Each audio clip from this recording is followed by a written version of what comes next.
Hey guys, what's happening? What's happening? Live from the Gym Rat Pack here with another video, and this video is to talk about the results of the Day of Reckoning card that happened this weekend gone. Specifically the 3 fights that I reviewed in my previous video about the Day of Reckoning. So the 3 fights that I previewed were the Jarrell Miller versus Dubois fight, which is the one I was most looking forward to. The Wilder versus Parker fight, which was really surprising, and the AJ versus Otto Walling fight. So yeah, let's go through the Dubois Jarrell Miller fight first. And wow, what a fight. What a fight, what a fight. And I did call it right. I did call Dubois, although it was a close affair. It wasn't by any stretch of the imagination a lopsided victory, but he got a stoppage victory, which was good, you know, over an undefeated opponent, you know, despite the fact that we didn't really know how good Jarrell Miller is. He gave Dubois a good fight. But as I said in my preview, I said if Dubois is focused and fully on it mentally, he'll be the winner. And I knew that because I know Don Charles quite well. I know he's that sort of coach that can get into your brain and really get you to be firing on all cylinders. So yeah, he did that. He did that for Dubois, and it was much needed because Dubois really put on a good performance. It was a bit shaky at times. He was in a bit of trouble himself, but we expected as much, you know. Jarrell Miller has beaten a couple of good names. I think the last one he beat, the best name probably on his record maybe would be Lucas Brown. But yeah, there was some ropey moments of both of them in this fight, and yeah, as I called it, Dubois stopped him late. I think he stopped him in the 9th or 10th round. Yeah. So, yeah, he really did a good job, Dubois. He got his mental, you know, focus on point, as I knew he could do with Don Charles, and got the victory. So now, I mean, I've heard Frank Warren wanting to put him up as another opponent for AJ, which I don't think is a good idea. And to be honest, what does AJ have to gain by fighting Dubois? I'll go on to who I think Dubois should fight in a minute. But where does Jarrell Miller go from here? I've got a feeling Jarrell Miller's career is going to take the sort of road that Derek Chisora's career has taken, which means he's a gatekeeper for the elite level of the heavyweights. I get a feeling that Jarrell Miller is now going to take over Derek Chisora's position as gatekeeper. Derek Chisora's coming to the end of his career anyway, and he's taken a lot of hard fights over the years. I can't see him taking very much more. I know he's a tough guy, but yeah, you know, got your health to think about. But I think Jarrell Miller now will probably take up that mantle, and he's going to be the gatekeeper to the elite level, I think. For the immediate future anyway. I think Dubois, I think personally he should fight Joe Joyce again. That's what I think. I think they're still both at a crossroads, really, as they were in the first fight. In fact, even more so for this fight, I think, because Joe Joyce has beaten some really good names. I mean, he's beaten the guy who got victory over Wilder in this card, Parker. He beat Parker quite convincingly as well. So, and he opted for the bigger challenge of Zhang, Zhili Zhang, who everyone is avoiding, was avoiding prior to him fighting Zhang. So, I think he deserves props for that, fighting him twice, and not taking any easy route. And I feel like if Dubois wants bragging rights and also wants to get up into the elite level, he needs to fight Joyce again to prove that he can beat Joyce and he can reverse what happened in the first fight. I don't think that fight's going to happen, but it's a fight that makes sense to me. It's a fight that makes sense because realistically speaking, as much as I like Dubois, he's not an elite level heavyweight. And Joyce could be an elite level heavyweight. I think he just needs a really good coach. A really, really good coach. Yeah. And so I think that would be a good fight for Dubois and Joyce. You know, a second fight between those two. Barring that, I mean, they're trying to give him to AJ. I don't think it's a good idea. Who else could Dubois fight? I mean, he could fight some of the guys on the lower end of the elite level. The Frank Sanchez, who was also on the card and won. Yeah, a couple of those guys maybe. But yeah, I mean, on that performance, he's put himself in good stead, and let's see where he goes from there. So the shocker of the card was the Wilder Parker fight, in which that's the one fight I called wrong, and Parker beat Wilder by a million miles. He won every round in my book.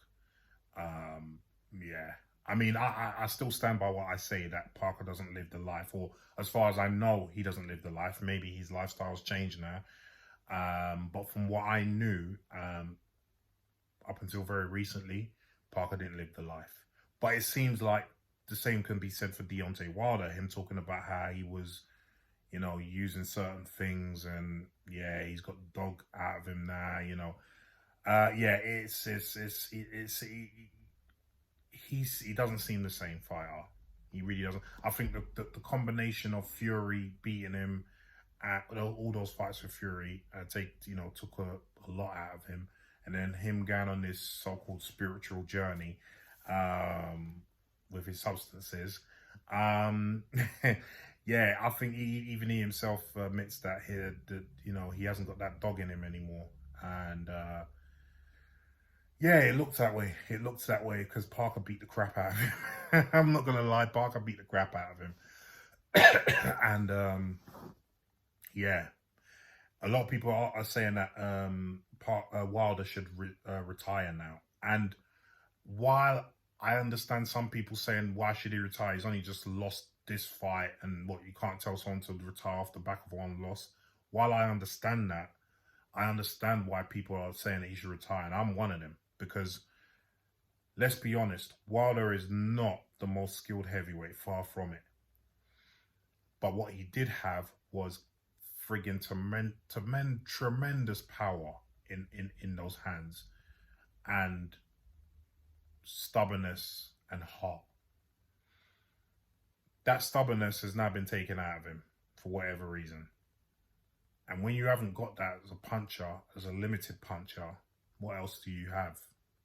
So the reality is that if he doesn't retire, he's going to see a lot more defeats in this manner against guys who are competent boxers, which Parker is, for all of Parker's, so-called faults or whatever. He is a very competent boxer, very competently skilled boxer. So that's why he was able to do what he did against Wilder. I have to say, I rate Andy Lee as a coach as well. He's from that Kronk stable. Obviously, he was a decent boxer in his time as well. I think he's Tyson Fury's cousin. But he's now starting to become a really good coach. He's definitely someone I'd recommend to people who'd want a good coach. Andy Lee. He seems like a really good head on his shoulders as well. So he's done a fantastic job of Parker getting the tactics right. Obviously, it helped that they're in Team Fury, and Fury will be able to give him some pointers on Wilder. But yeah, it wasn't the same Wilder in there. He's extremely light. I think he was 213 for that fight. I think he's even being said that he might even go down to cruiserweight, which, if that's true, it could be a double-edged sword, because while there'll be no cruiserweight of those dimensions, I mean, you saw his legs. I mean, his legs are not very... It seems like he's on stilts in there. He hasn't got a lot of stability in there. Yeah. But anyway, yeah, so now... where does Parker go from there? This is a difficult one, because Parker's obviously been at the top of the tree. and he's still an elite heavyweight, but he was kind of seen as being on the way down. Obviously, like I said, he lost to Joe Joyce comprehensively.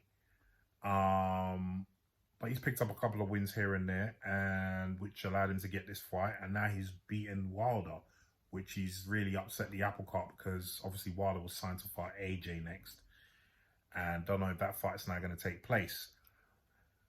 So where does Joseph Parker go from here? I mean, realistically speaking, he could put in ask to be a voluntary challenger for I don't know who's got the titles now.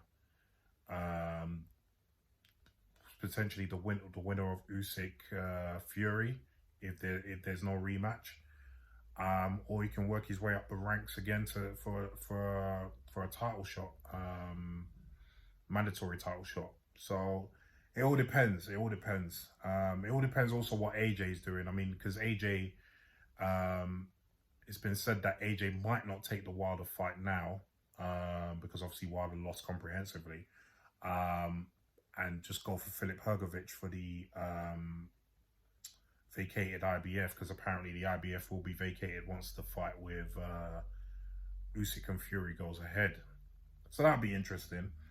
So we'll see what happens there. But yes, then we go to the last fight, the headliner of the card, AJ versus Otto Wallin. Now, I did call AJ for this, but I did say that he would have to be dominant in this fight and really have to establish his dominance early. And boy, did he do that. He put a whooping on Otto Wallin. He really exerted his dominance from the off. I think it's a really good choice that he had Ben Davison in there. I mean, I and a lot of people rate Ben Davison. I think he's a really good coach.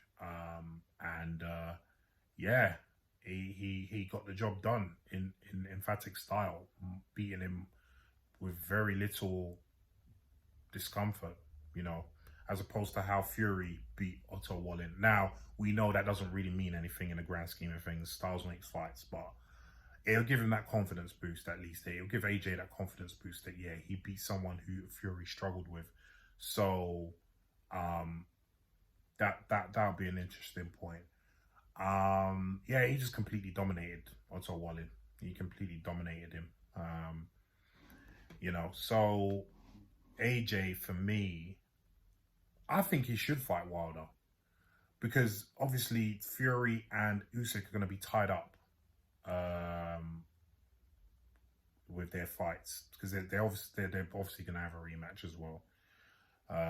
So they'll be tied up for the rest of the year. For 2024, I think they'll be tied up. So in the meantime, you know, AJ could fight Wilder, and then he can still fight Hrgović. I see him beating both now. Oh, and admittedly, I did say that with the way AJ has been before this Wilder fight, for Wilder losing, I did think Wilder would beat him.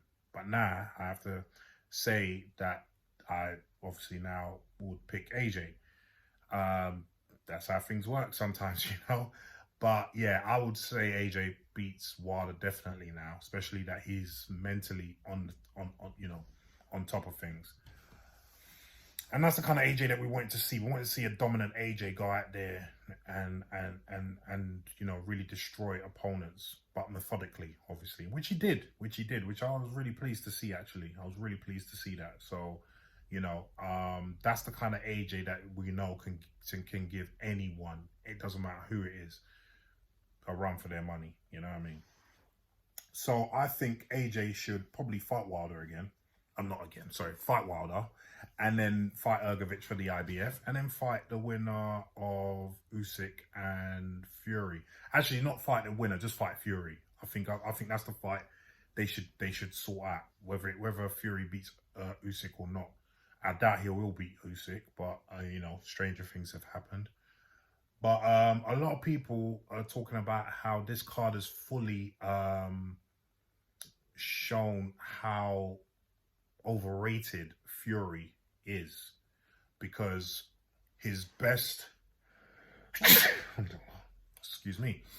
His best win on paper are the wins against Wilder.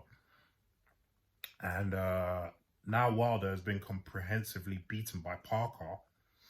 It kind of puts shade on the victories that Tyson Fury has had on Wilder. And then also with the Otto Wallin struggle that he had, and now AJ beating him comprehensively, and beating a better Otto Wallin actually than what Fury faced. A lot of people are now throwing shade on Fury's resume, which is understandable. I never subscribed to this. You know, he's in the conversation of greatest of all time. I mean, who has he beaten, really? When you look at the greatest, how many world title fights has he had? I think he's had 6 world title fights, 3 against the same guy. That is not a recipe for greatness. When you look at the other heavyweights who's in, you know, contention for, you know, best heavyweight ever. So, you know, they've all had double figures heavyweight title fights, should I say. So, yeah, I never thought he was in that conversation at all. He's a good heavyweight, he's a good boxer, don't get me wrong, but yeah, not in that conversation at all. So that's why I think that it'll be a good fight between AJ and Fury now, and it looks a lot more competitive than what we all thought it would be.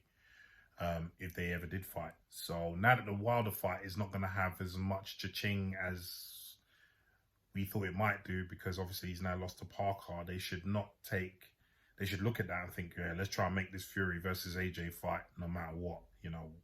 So yeah, that's my take on the results and what could happen next in the heavyweight division with these fighters.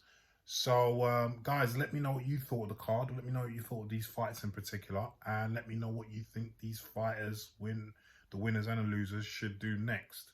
Leave your comments down below, please, yeah? Peace.